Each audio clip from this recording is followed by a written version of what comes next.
Good afternoon, members. I call Committee of the Whole on Bill 17, Intimate Images Protection Statutes Amendment Act 2025 to order, and I'll recognize the member for Langley Walnut Grove on the amendment. Thank you.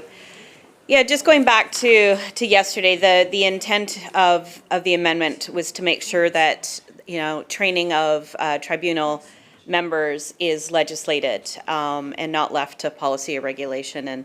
And so that was the intent with this particular amendment. Recognizing the recognizing the member for Richmond Queensborough. Earlier in the debate throughout this bill, I was talking about the expertise, getting out how it can help people more that are potential victims and victims. And a concern I believe I brought forward was what is the expertise of this particular CRT to deal with these potential victims. And so now that if we're giving it an enhanced way to deal with damages and bigger claims for victims and potential victims, there needs to be, since these types of cases are very sensitive in nature, involving a lot of emotional issues of the victims as well going through this, and this is geared, the CRT is geared towards the early stages. So there needs to be a mechanism that these arbitrators, they are skilled, they are trained, that whoever's listening to the case or whoever's handling the case is trained. So we have moved this amendment here for that purpose, and it talks about adding the chair, vice chairs, and other members of the tribunal must, within 6 months of appointment, successfully complete a specialized training course on trauma at a prescribed institution in British Columbia. So that's the addition there.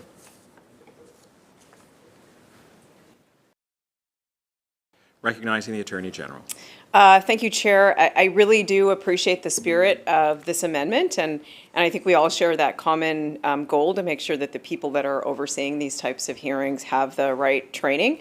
But unfortunately, as it's written, we can't support the amendment. I'll just kind of go through it so people understand why. So first of all, the purpose of that specialized expertise language in that one provision is primarily about setting a standard for judicial review of CRT decisions, and that's kind of a multi-layered, very complicated system that involves a definition in Section 1 of the Civil Resolution Tribunal Act, Section 116 of the CRTA, and Section 56.7 of the CRTA.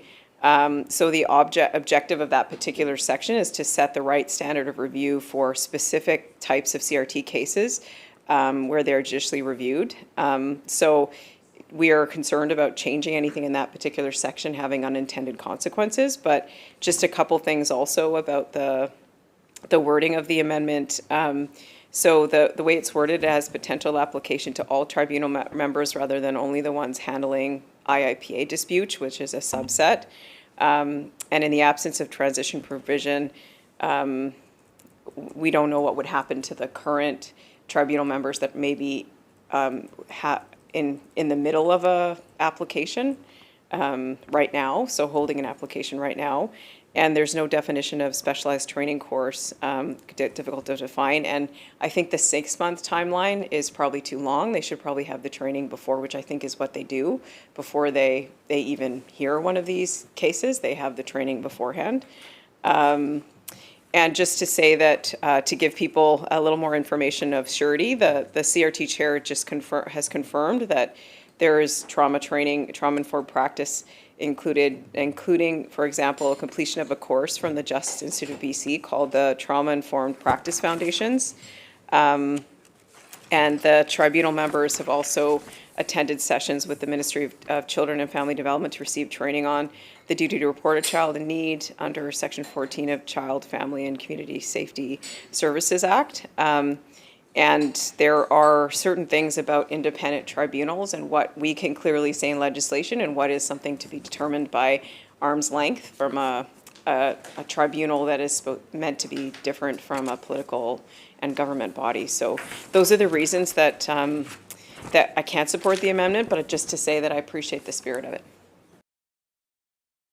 Mr. Speaker, Section A reports progress of Bill number 17 and ask leave to sit again. Oh. What?